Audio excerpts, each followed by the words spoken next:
And good Sunday evening. My name is Howie Silbiger. This is the Howie Silbiger Show, right here on the True Talk Radio Network. Feel free to get in on the conversation by giving me a call. 1-877-669-1292 is the number to get in on the conversation right here on the Howie Silbiger Show. You could always message me on any of the social media that you are watching this on. And, of course, I am more than happy to answer any questions and take your calls at any time during the course of this show. Feel free to interrupt me. I love being interrupted. Don't think that you are bothering me by interrupting me. You definitely are not bothering me. Please interrupt me as much as you can, because I'd love to talk to you right here on the Howie Silbiger Show.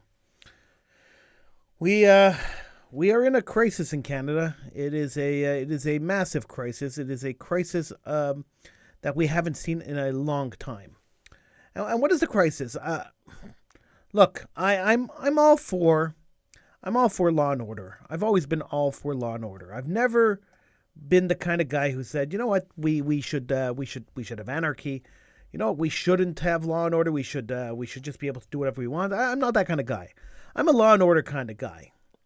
And when I say law and order, I mean really law and order. I mean that, people who break the law should be punished for the laws that they break. People who don't comply with the orders of government should be punished for not complying with the orders of government. I'm also a guy who believes that freedom of speech and freedom of expression is paramount when it comes to democracy. I believe that people should have the right to say what they please without having to worry about being censored, without having to worry about being crushed, without having to worry about being canceled. Public opinion or private opinion should be protected at all costs. And I've always believed that, and this has been something that I've championed for years and years and years.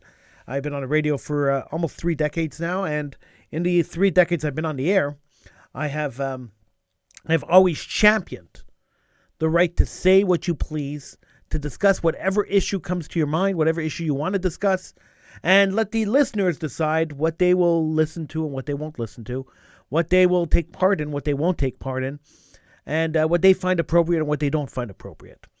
The biggest way to answer any media company that you don't agree with, or something, or a media person who says stuff that you don't agree with, the best way to answer them, of course, is always, and this is always the case when it comes to media, the best way to answer them is always to just turn it off. So if you don't like what I say, if you don't want to hear what I have to say, just don't click on the link. Don't listen to me. Don't turn on True Talk Radio.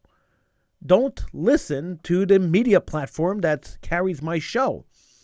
If you do that and you don't listen to the media platform that carries my show, then it won't bother you. So what do you care what I say?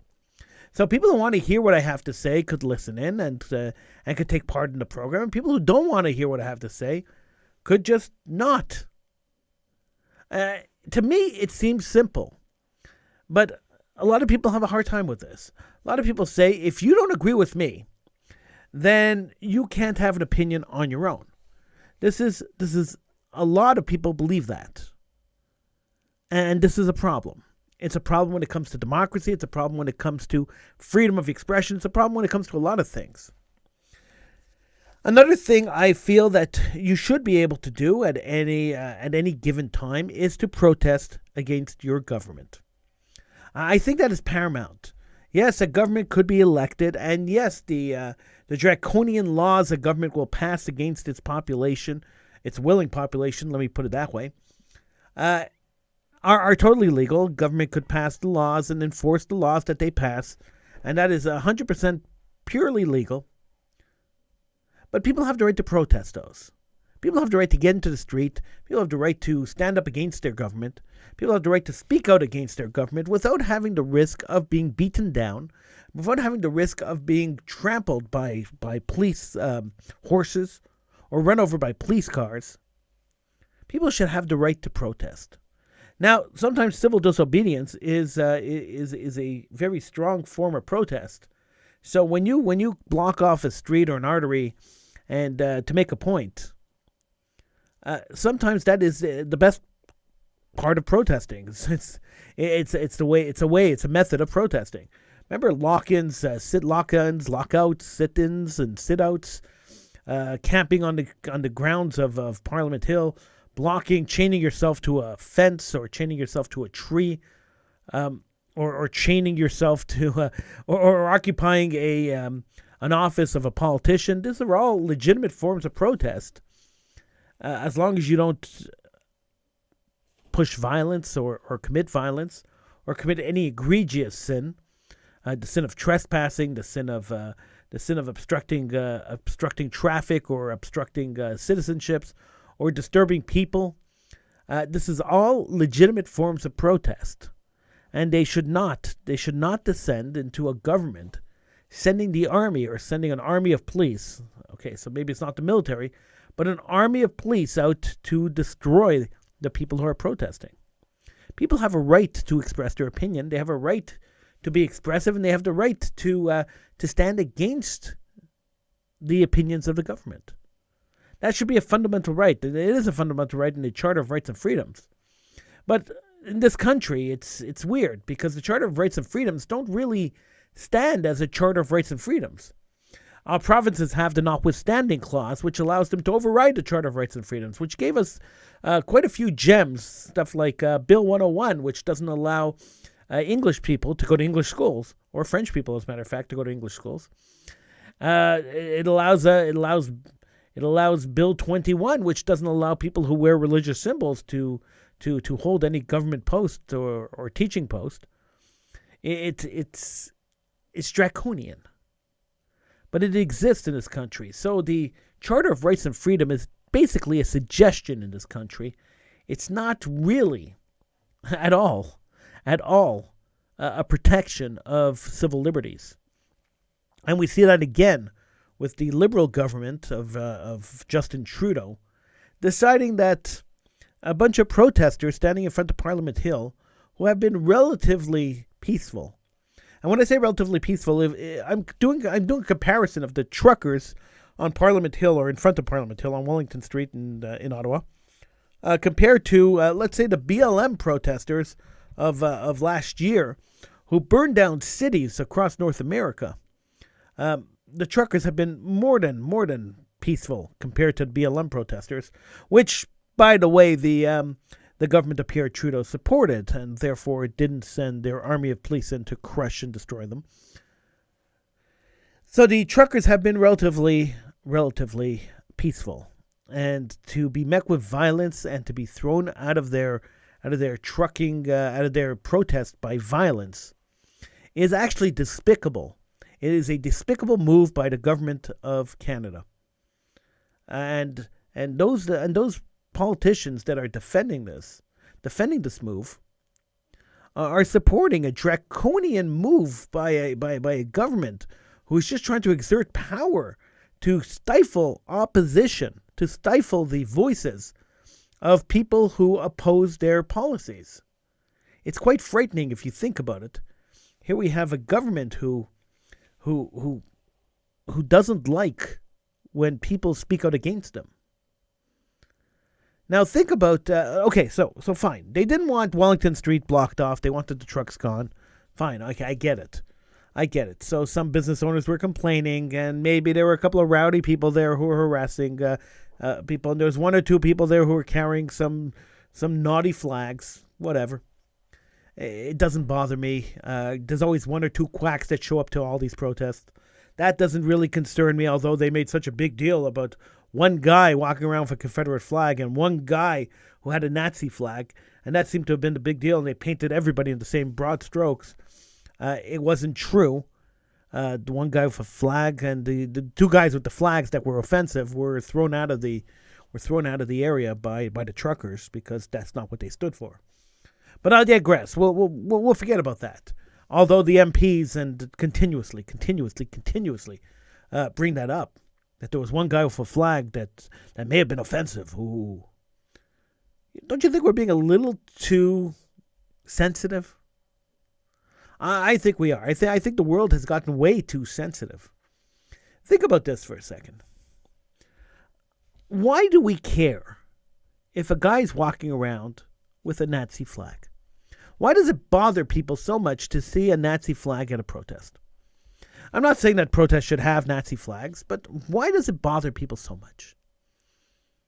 I haven't been able to figure it out yet. I don't know.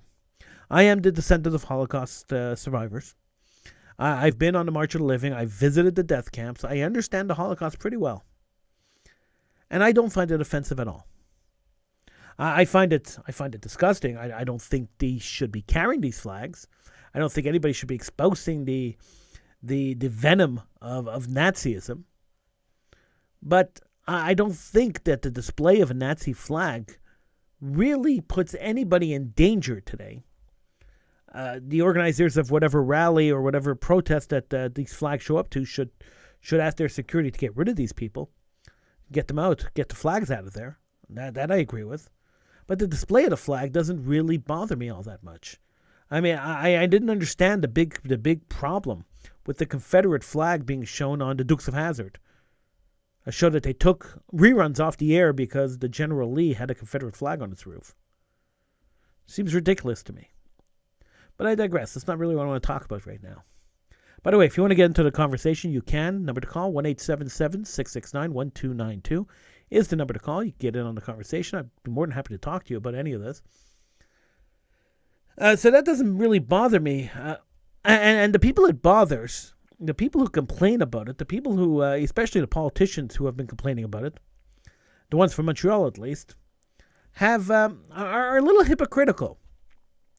I've been talking for about 10 years now about a store on St. Lawrence and Park. Well, no, it's on Park. Sorry, not St. Lawrence. It's on Park. A store on Park in Mile End in Montreal that has a Nazi flag in its window. Not only does it have a Nazi flag in its window, but it has T-shirts with comical cartoons of Hitler that are sold openly in the store. Now, people complaining about one Nazi flag at a truckers rally, a truckers protest in Ottawa, people going crazy over this one Nazi flag that was there. And yet we have a Nazi flag that's been flying in a store in Montreal for at least a decade that nobody cares about. The hypocrisy of this whole thing is amazing. It's astounding. It's absolutely insanely crazy when you think about it. The people complaining about the trucker protest, the people pushing for violence against the truckers, people pushing for them to be violently removed from Ottawa, are the same people who actively encouraged the BLM protesters to take over and to block the streets and to be in the streets and to protest. It's the same people. So I don't get why it's good for one side and not good for the other side. Well, I do get it. Don't get me wrong. I understand the politics behind it. I understand the contriteness behind it. I understand the ridiculousness behind it. I get that.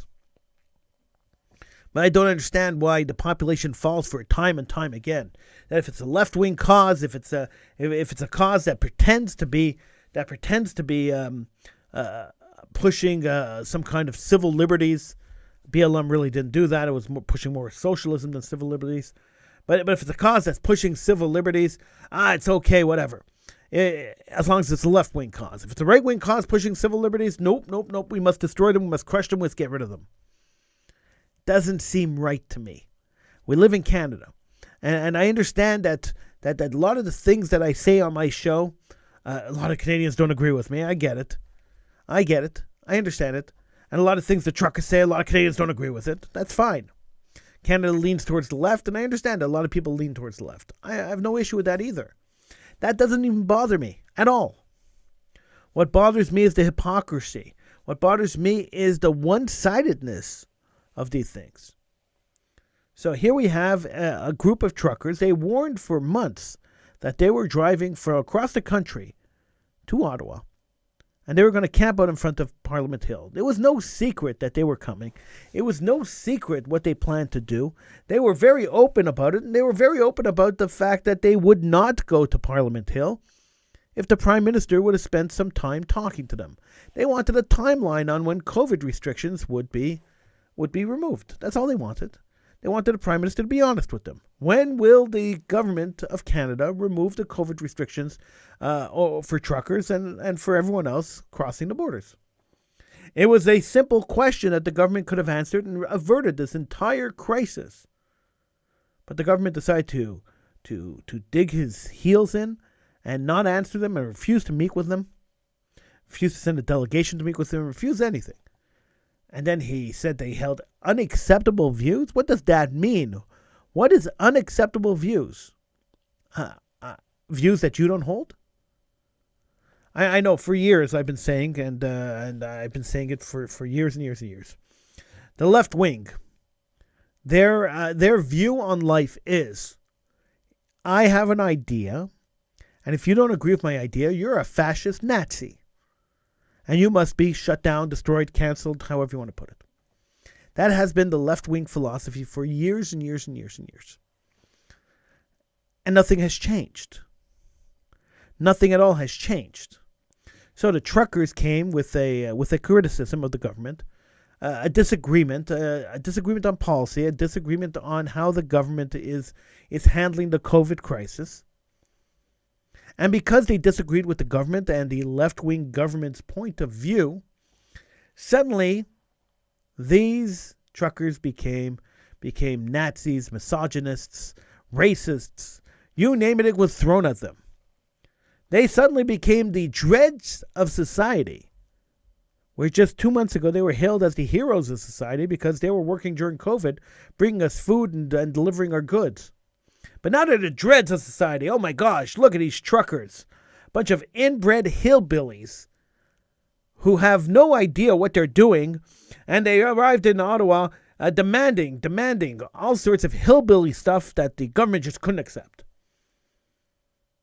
And the media just bought it and ran with the government's point of view.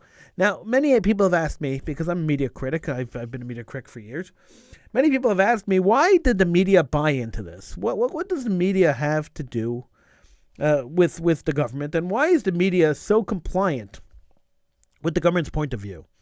The only medias that are covering this that aren't compliant with the government's point of view, and they're being targeted by the police, by the way, are independent medias, like Rebel News, who are out there day and day and being targeted every day. I mean, a Rebel News reporter was arrested yesterday, and a Rebel News reporter was arrested today. They're the only ones who seem to be covering the story from a different angle. Everybody else seems to be taking the same angle. And why do you think that's happening? Could it be possibly that the Trudeau government gave billions of dollars in subsidies to save media organizations to keep them open? Do you think that might be part of it?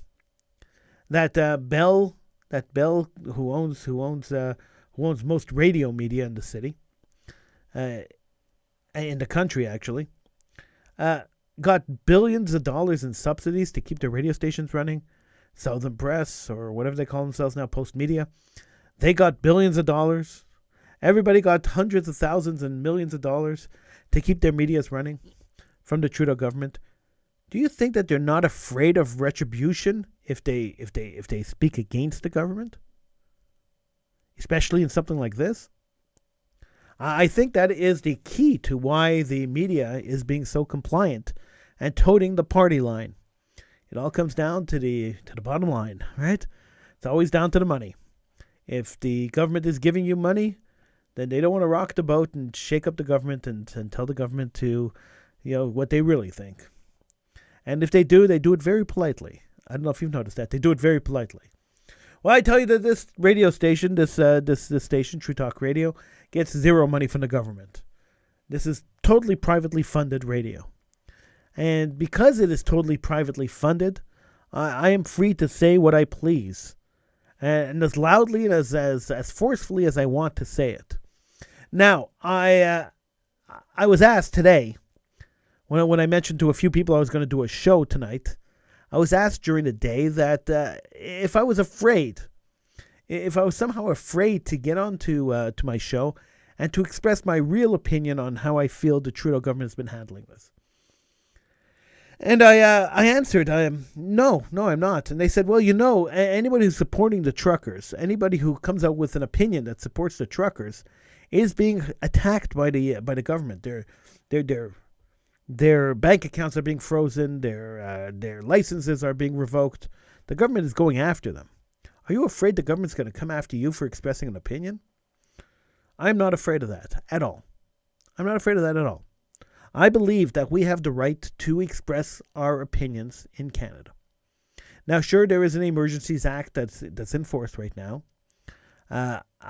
They are telling us we cannot donate money to the trucker cause, and that's fine. I have no problem with that.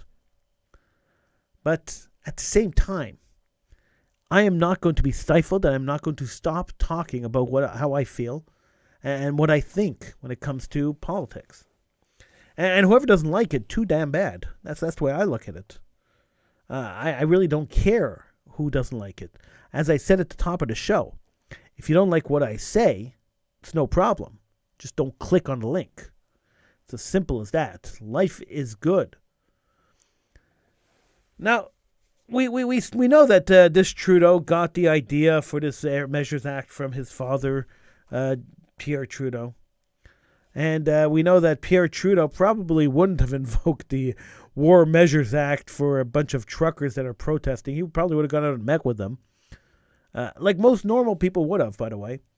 The truckers said that we will stay here until we meet with the Prime Minister, and the Prime Minister answers some of our questions. Most normal politicians would have gone out there and answered the questions. Why wouldn't you answer the questions? What do you have to lose by answering the questions? It is shocking to me. It is really, really shocking to me that this Prime Minister has absolutely refused to meet with representatives of this truckers movement and has refused to negotiate or even have a discussion with them. Why not? What are you afraid of, Justin Trudeau? What are you scared of? Why have you not met with the truckers? Why have you just answered them with force? You know, sometimes you win the fight with honey rather than with a stick. 1-877-669-1292 is the number to call. 1-877-669-1292. Feel free to get in on the conversation. I'd love to talk to you. My name is Howie Silbiger. This is the Howie Silbiger Show right here on the True Talk Radio Network. Feel free to get in on the conversation once again. 1-877-669-1292. So these truckers are going to go to, the ones who were arrested, are going to go to trial. And they're going to tell the judge, hey, we were protesting peacefully. Now, we have the right to protest peacefully. And because we have that right, this charter right, why were we arrested? Fine, if they wanted to take the trucks away, and this is what I don't understand. If they say the trucks were in violation of whatever city bylaw it is to not use your trucks to block traffic, and they wanted to tow the trucks away, I'd have no issue with that. Tow the trucks away. If the truck drivers did not get violent, then they should have been left there and the truck should have been taken away because the trucks were in violation of a bylaw. Fine the drivers, take away the truck. That's the way it should have worked. But the police walking in and beating people up, I don't know if you saw that video of the police horses running people over. That is absolutely not the way we want Canada to be run. This is absolutely not the country we want to be living in. A country that could actively send a police force in to destroy people, to stomp on them. A government that could seize bank accounts because of your political point of view. A government that could throw you into jail and hold you in jail because of a political point of view. Now, I know that there were a couple of MPs, including MP Housefather, who tweeted just today that people calling this government dictatorship, that said this government's coming to a dictatorship, are overstating the fact. He said, the fact is that there is a law, and we're following the law, and there's a parliamentary debate going on right now about the law, and the law, we're just following the law. Most dictators make the same argument. It is absolutely amazing that the justification of using violence against peaceful protesters is perfectly okay when those peaceful protesters are supporting a point of view that the left-wing government does not agree with. But if violence is used to stop a BLM rally or some cause that the left wing agrees with, and a right-wing government doesn't agree with, and they use violence to stop that cause, then the same left-wing MPs who are now saying that we are following laws and this is totally legitimate and we had to clear the streets and we had to use violence to clear the streets, these same MPs would be screaming blue murder and calling a right-wing government a Nazi fascist government, claiming that they're trying to be dictators for doing the exact same thing. And I beg you to call in and prove me wrong. Let's go. I'd like to argue with you. Call in and prove me wrong. But that is the absolute 100% truth. That if a right-wing government had done this, the left wing would be screaming.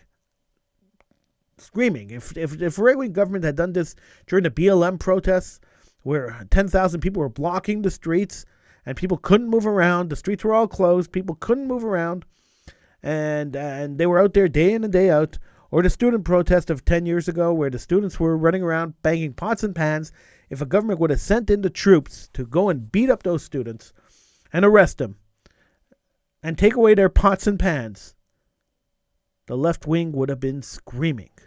They would have been calling the right-wing governments fascist. They would have been tearing their hair out of their heads. And the newspapers would have been screaming along with them.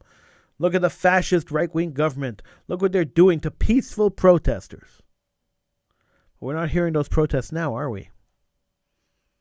Because the hypocrisy is there. Because the hypocrisy exists. It's a very sad statement. It's terrible to think about it. But the hypocrisy is crazy. The police brutality. Let's back up for a second. There's a march every year in Montreal against police brutality, which always turns into a violent march, which causes police brutality, which causes the police to brutally beat people.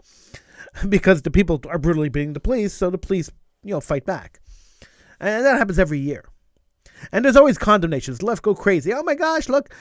This proves that there's police brutality. Look what they did to these peaceful protesters. That's what they're always yelling. Peaceful protesters.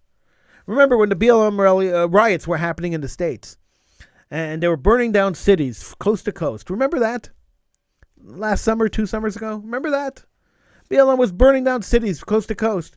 And all the media was reporting was it was mostly peaceful protests. As buildings are burning in the background, a reporter stands there going, oh, no, well, it was mostly peaceful protest. But here, it actually was a peaceful protest. You had children playing on bouncy castles. That's how dangerous this was. And to hear words like insurrection, to hear words like a threat to our democracy, what kind of threat to the democracy was it? People disagreeing with the opinion of the government. That's a threat to democracy? No. You got that backwards. That is democracy. I get really angry. I get really angry when politicians play this game. Politicians are there to, they take my money and your money. We pay taxes. They take our money to represent us in Parliament. We live in a parliamentary system. And a parliamentary system means that every area votes in a representative to represent us. To represent us. And when my politician in the area that I live in has the audacity to paint all the truckers, all the protesters as Nazis, and he did, that really gets me upset. It really gets me angry. He's supposed to be representing me. Not play a stupid propagandic partisan game. If it was true, if it was a Nazi rally, I'd be condemning it from right to left. But that's not what it is. That's not what it was. It was not a Nazi rally. There were no white supremacists there. It was not a white supremacist rally. And to bring race into this is ridiculous. It was a rally of a bunch of concerned truckers who were threatened by the government that if they didn't get vaxxed, the government was going to suspend their operating licenses. These men make their living driving their trucks up and down our highways. delivering our goods, making sure our supermarkets and our stores have goods so that we could go and buy them, making sure our commerce is running. And they were told that if they don't get vaccinated by a certain date, the government was going to take away their license to operate. Now, I don't care where you stand on vaccinations. I'll tell you right now, I voluntarily got 2 vaccinations and a booster shot. I voluntarily did it. And I did it because I felt that I wanted to do it. I work in a school, and I felt that it was prudent for me to do it. But I made that choice to do it only because I felt that I had the right to choose what kind of medication goes into my body. I had the right to choose. It was forced upon me at the end. We were all forced into it when they implemented these vaccine passports, and it stopped us from being able to buy anything without a vaccine passport, which they're now canceling, by the way. But I made a conscious choice to go and do it because I decided this is a risk I wanted to take. I'm putting an experimental drug into my body. Now, if people out there decided they didn't want to put this experimental drug into their body, and people out there decided that this was not worth the risk for them, or for whatever reason they decided they didn't want to take a vaccine, the government should have no right to enforce it, no right to force it on people. How do you force somebody to inject something into their body? This kind of dictatorship goes way beyond anything we've ever seen before. Think about this for a second. Just think about this. Imagine the government decides one day that they want you to wear blue socks. Now, they don't care what color socks you have in your drawer. They want you to wear blue socks. You must wear blue socks. And if you don't wear blue socks, they're cutting your feet off. How much of the population do you think would run out and buy blue socks? Do you think there'd be a run on blue socks? I think there would be. I don't think there would be too many people complaining and protesting that the government's going to cut their feet off if they don't put on blue socks. I don't think. I think we're fairly compliant people. I don't agree with the compliance. I think that there should always be scrutiny, and people should always be fighting for their rights. The problem here is, with COVID, we gave up our rights way too easily. When the government said you got to lock yourself down, you got to stay in house arrest for months on end because we're going to eradicate this virus by locking you up in your houses, people should have been protesting in the streets.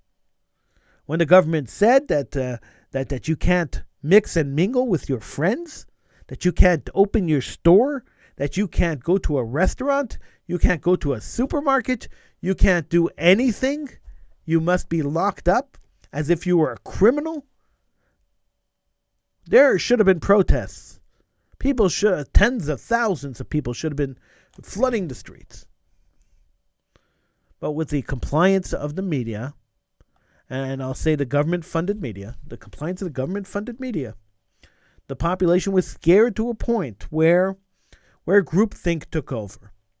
And groupthink believed that there was some imminent danger for COVID. Sure, a lot of people were dying. But we knew that a lot of people were dying because the media was telling us a lot of people were dying. And they were attributing most deaths to COVID, which probably wasn't accurate.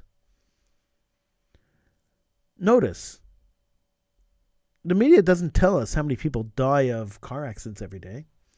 There's no running tally of people dying of cancer, of diabetes, of heart disease, of any other of the millions of diseases and causes of death in the world. We don't know how many people died last year from stroke, or died last year from drowning, or died last year from falling out of airplanes, or falling down a flight of stairs, or being hit by a truck, or falling off a bus, or banging their head on a headboard and bleeding to death. We have no idea how many people have died in the last year or in the last 2 years of other ailments.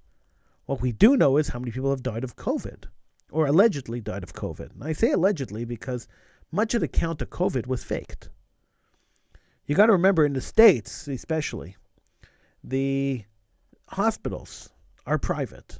And the private hospitals got extra funding from the government to cover COVID-related care.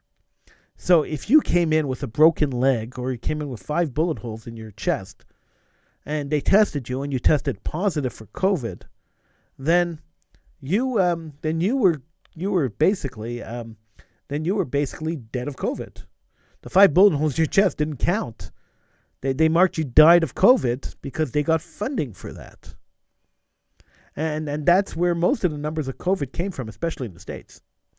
In Canada, it was almost the same thing in Canada. The government was giving extra funding for hospitals for COVID care. So if you went in with a bloody nose and they tested you for COVID and you had COVID, you were there for COVID, not for the bloody nose. And this is how the hospitals kind of funded themselves over the course of this pandemic, and misled the population on how bad the COVID pandemic was. Did many people die? Yes, it was very tragic. Many, many people did die. And my heart goes out to the families of the people who died of COVID, and the people who suffered from COVID, and the people who are coughing and have lung problems because of COVID, and people who have lost their minds because of COVID. My heart goes out to these people. But the majority of people that got COVID, even from the beginning, survived it, and survived it with flying colors. It wasn't a dangerous disease for many, many people. Do people die? People die of everything. People die of the flu every year, too. Is the flu more dangerous than COVID? I don't know. I'm not a doctor. I can't tell you. But I know people die of the flu every year. Thousands of people die of the flu every year. We don't keep a running count of that either. So, was the trucker protest, was it valid? Did it solve any problems? Yeah, of course it did. We're starting to see COVID mandates drop all across the country. Quebec announced yesterday that they are looking into dropping the mask mandate in schools now. They're making a decision over the weekend. They should let us know in the next day or so. I think it's a great idea. I really don't see the point in masks. I never saw the point in masks from the beginning of the COVID pandemic. Masks never made sense to me. If you are, I remember at the beginning of the pandemic, when way back at the beginning, there were epidemiologists who were saying that you should not wear a mask because if you wear a mask and the virus gets caught in the mask, then you are more susceptible of transmitting it to somebody if you don't wear a mask. And it's much safer not to wear a mask. This is what they originally told us. Then they told us that, masks were pointless because the COVID virus is smaller than the holes in the mask. So even if you wore one of these surgical masks, the blue masks that they're forcing you to wear now, even if you wore one of these masks, the virus will get through it anyway. So wearing the mask is pointless. And then suddenly they told you, oh, well, now you have to wear a mask. What changed? Did the virus get bigger? Did the masks get smaller? It was never explained. And when I asked, and I did ask because I'm a curious guy, when I did ask, I was told that the masks are the same, but the science has changed. Okay, fine. Science has changed. But then I noticed something that was very peculiar to me. And I couldn't understand it. And then I asked a question and nobody was able to answer me. And the question was, okay, we were all locked down for 4 months. We all stayed home. Nobody went out. Everybody was at home. We were all locked into our own homes for 4 months. And then when we went out, we were all wearing masks. And yet COVID is still there. Then we all got a vaccine. And the vaccine was supposed to stop the spread. Yet COVID is still there. And then we all got a second vaccine, and that was supposed to stop the spread. And then we're told that even people who got the vaccine could now spread COVID, even if you're wearing a mask.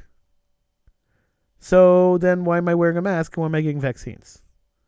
I don't understand the logic behind it. If you could explain it to me, give me a call. 1-877-669-1292. Now, I've spoken about this a lot, and I've lost a lot of friends over this. A whole bunch of Facebook friends left my Facebook because they just couldn't stand the fact that I had ideas that were contrary to their ideas, that I was able to express an opinion contrary to their opinion. They didn't like that at all. So they left.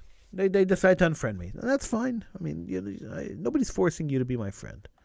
It really doesn't bother me. If you can't stand the fact that there are people out there who have contrary opinions to your opinion, then I'm not the one with the problem. 1-877-669-1292 is the number to call. 1-877-669-1292. Get in on the conversation here on the Howie Silbiger Show, right here on the True Talk Radio Network. I would love to hear from you. Give me a call. 1-877-669-1292. We are being broadcast, by the way, on a whole bunch of different platforms. Too many to name, too few to ignore.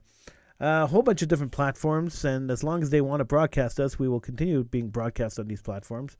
But as you know, sometimes when I talk about these subjects, they take these shows down.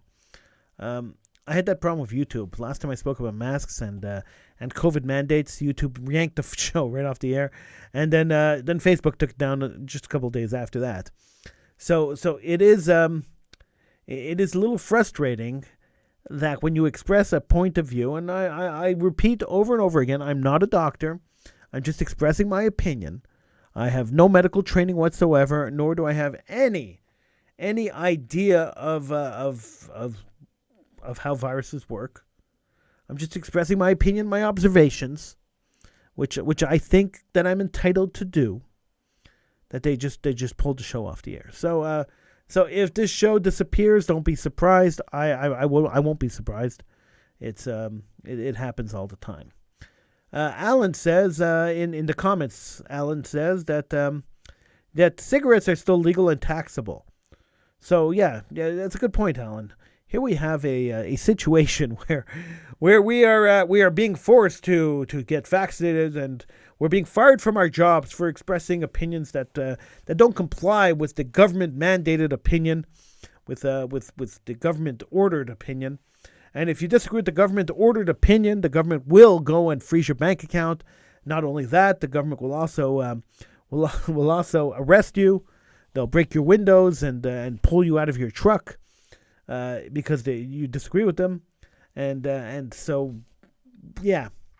And it's all for your own health. It's all so that you will be safe, and you will be free, and you'll be healthy. This is the idea.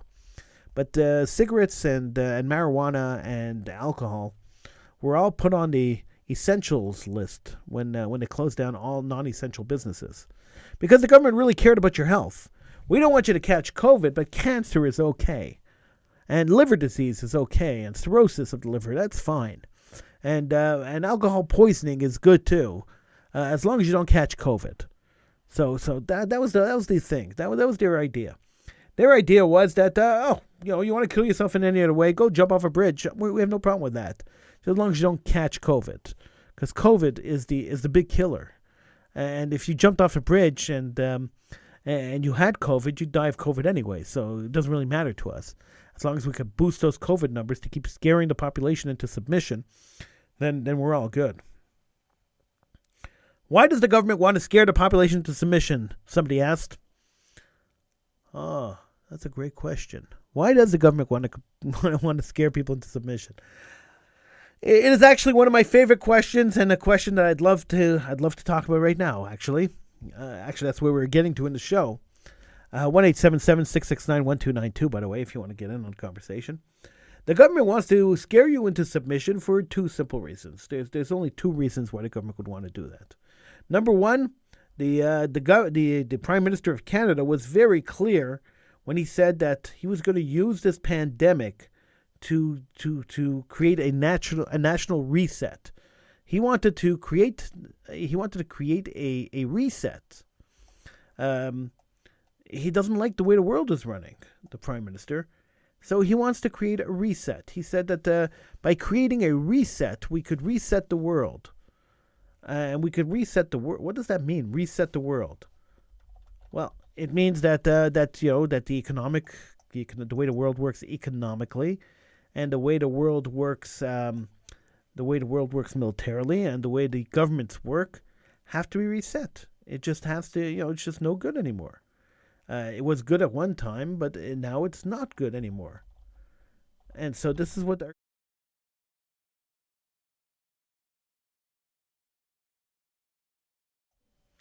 I don't know what happened there, but sorry about that. That's what the government wanted to do. So they wanted to do a reset. The government says, hey, listen, what do you want? What do you want? It's time that we reset the population. It's time we did this. I don't agree with a reset. In fact, I want to get you the clip because I think it's important that you see this clip from the government. I mean, the government's own words, right? And the Prime Minister's own words. So you know what? I'm going to take a 2 second. I'm going to take a couple of second break. Stay with me. I'm going to take a couple of second break. I'm going to upload this the reset, and then we'll watch the clip together. Hold on 1 second. I'll be right there.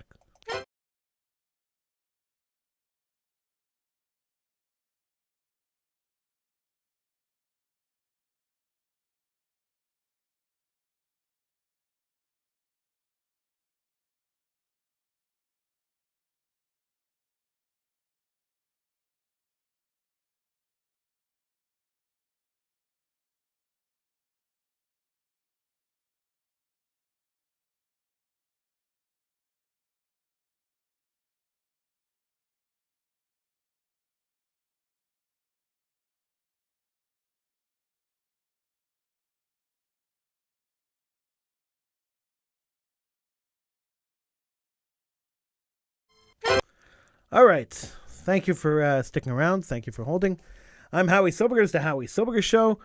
Number to call, 1-877-669-1292. If this works, I'm hoping it works. If this works, then let's hear what the Prime Minister had to say about this grand reset. It's such a weird concept that he wants to reset the world. But here he is. This pandemic has provided an opportunity for a reset. This is our chance to accelerate our pre-pandemic efforts to reimagine economic systems that actually address global challenges like extreme poverty, inequality, and climate change.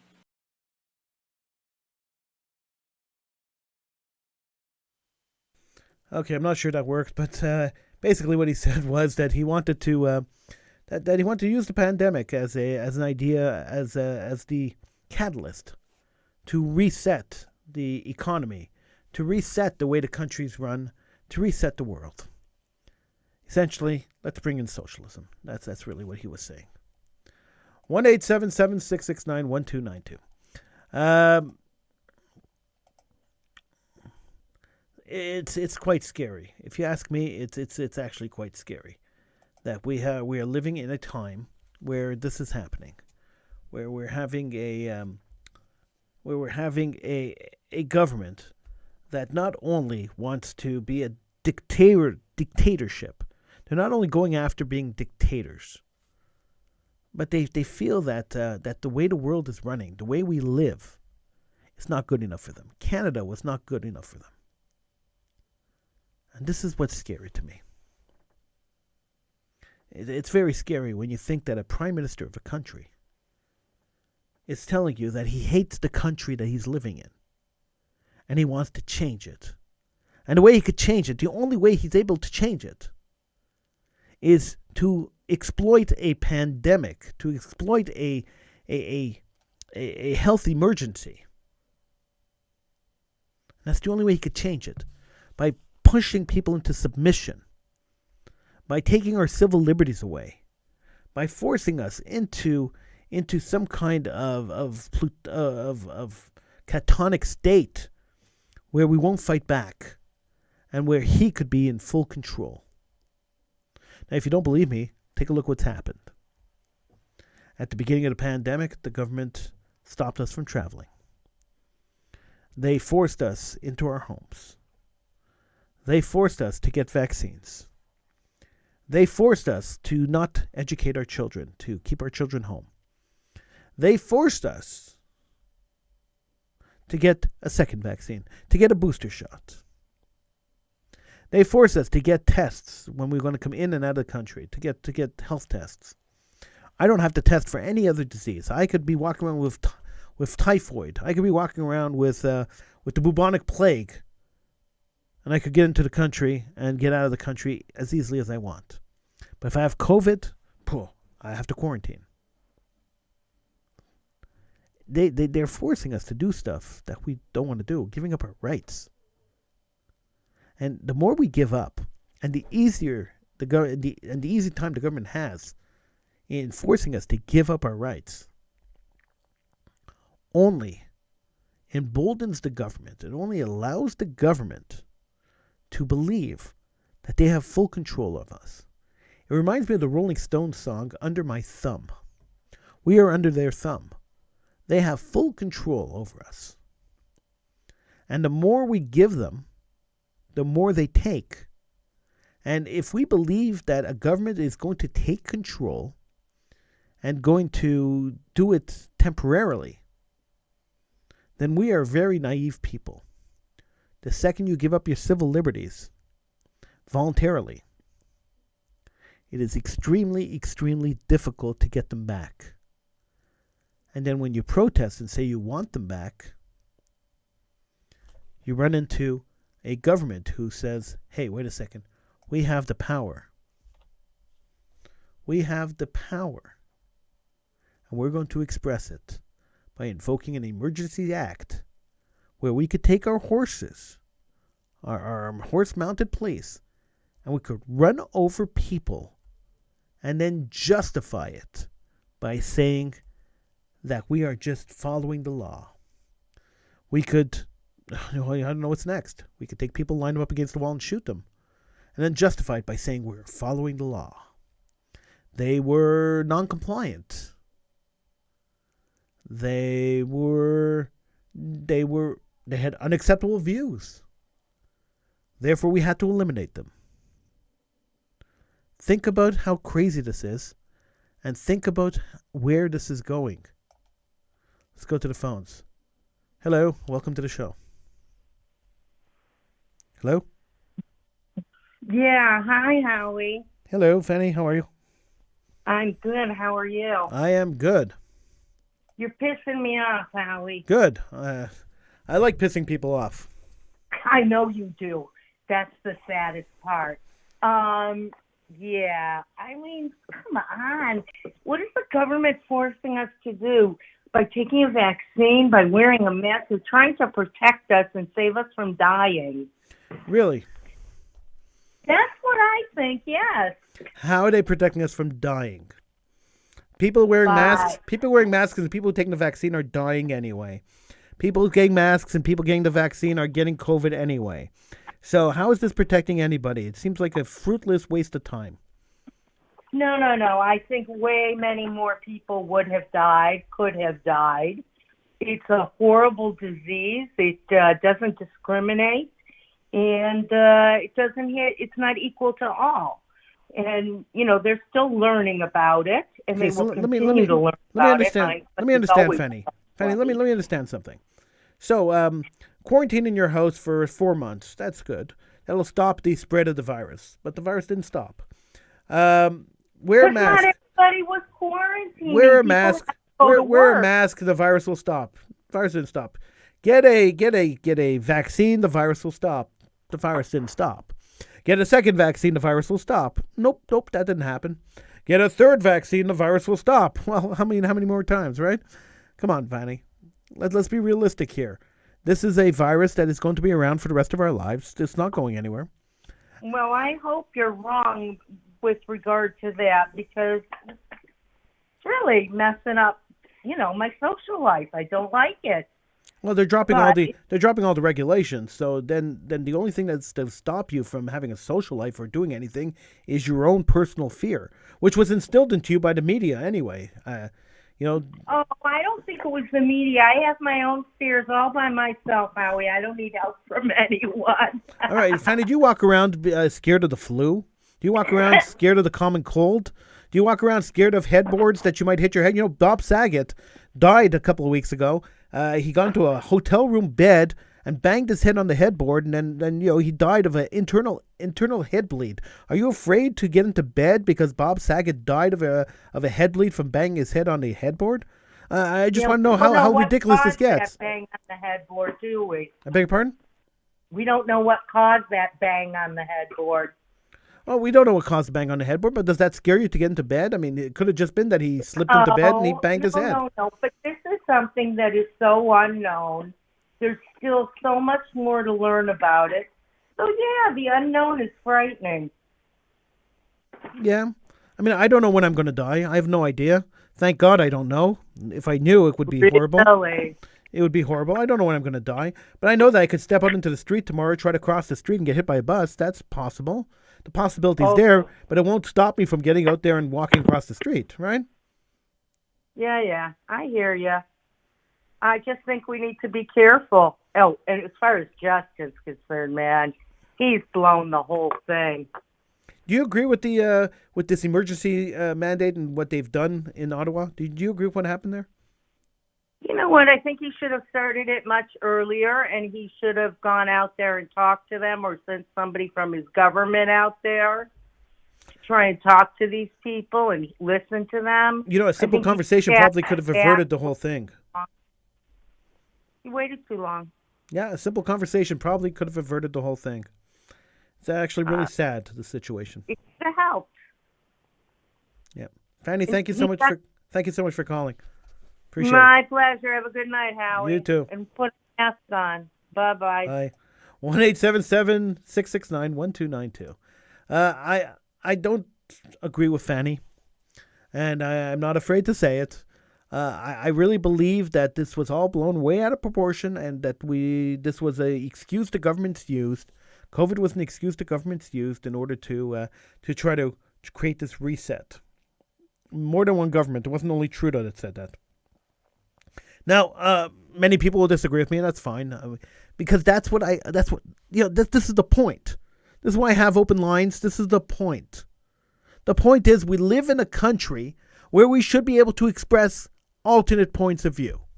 And I could disagree with Fanny politically as much as I want, and I could still be friends with Fanny because I can respect the fact that Fanny has a different point of view than I do.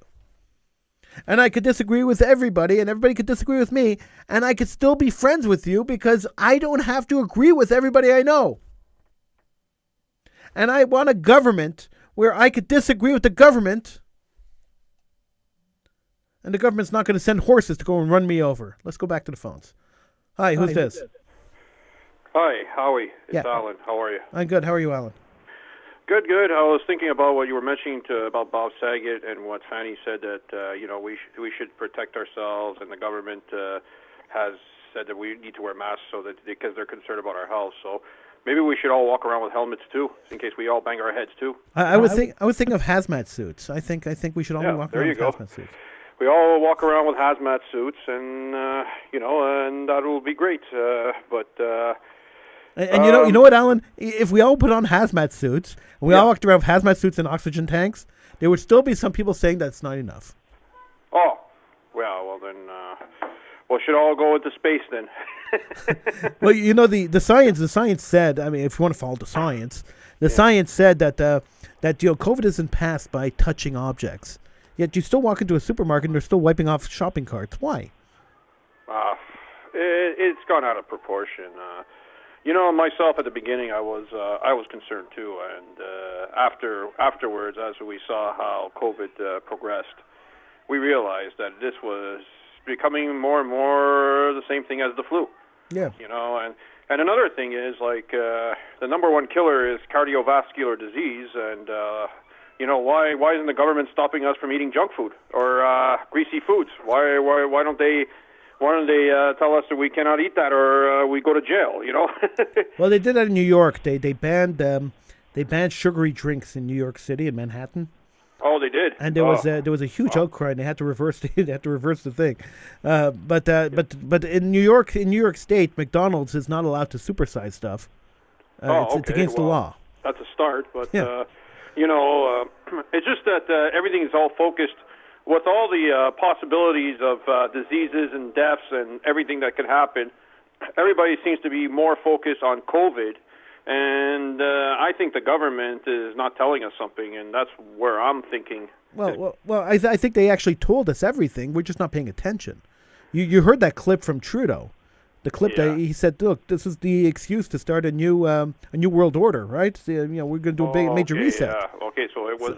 So he did actually admit it then. So I think they've been honest with us, but like most times, when people are honest with us, we don't tend to believe them, right? Yeah.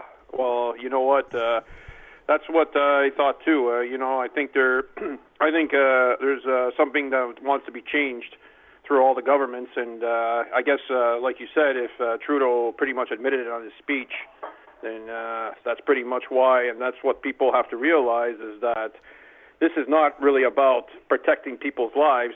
This is about something else, and that's what I personally believe. It's all about politics, really. That's really what it comes down to. It's all politics, and like how these truckers are trying to fight for their rights, and they're the villains. Yeah. Or at least Trudeau's trying to make them look like the villains. Well, they're misogynist people who have unpopular, unacceptable points of view. That's what he said. Unacceptable points of view. Yeah. Unacceptable to who? To him? Exactly. Who to cares? him. Yeah, exactly. Because they're opposing him. Right. That's why. Like. So, he's no better, like how people criticize Trump about him, people opposing him and how he treated them. But look how Trudeau's treating people who are opposing him, So he's no better than what the right wings were doing from the beginning. So I don't know. Like I think I totally agree. I think there's a lot going on that people don't realize. And it's good that that you are addressing it, and more people should too. Defend the people who are fighting for a lot of our rights. Unfortunately, mainstream media is not going to allow these point of views on their airwaves, so we're stuck doing it on here. I was shocked when you told me YouTube cut you off, because you should be allowed to your opinions. You were not putting any. You were not causing any hatred to anybody, except to say that. These COVID laws are becoming outrageous. Yeah, 4 shows they've taken off already, 4 of them. So there you go. That's just crazy. That's just crazy. Alan, thank you so much for calling in. Appreciate it. All right, we'll talk again. Take care. All right, that's it for me. I'm done. I want to wish you a great rest of the week. I'll be back on Tuesday with Political Hitman. Hopefully with Political Hitman on Tuesday at midnight. So I hope to see you there. Until then, stay safe, be happy, and don't be a sheep. If you have an opinion, express your opinion. Don't be afraid to speak out. And if people don't like it, who the heck cares? Have a great day.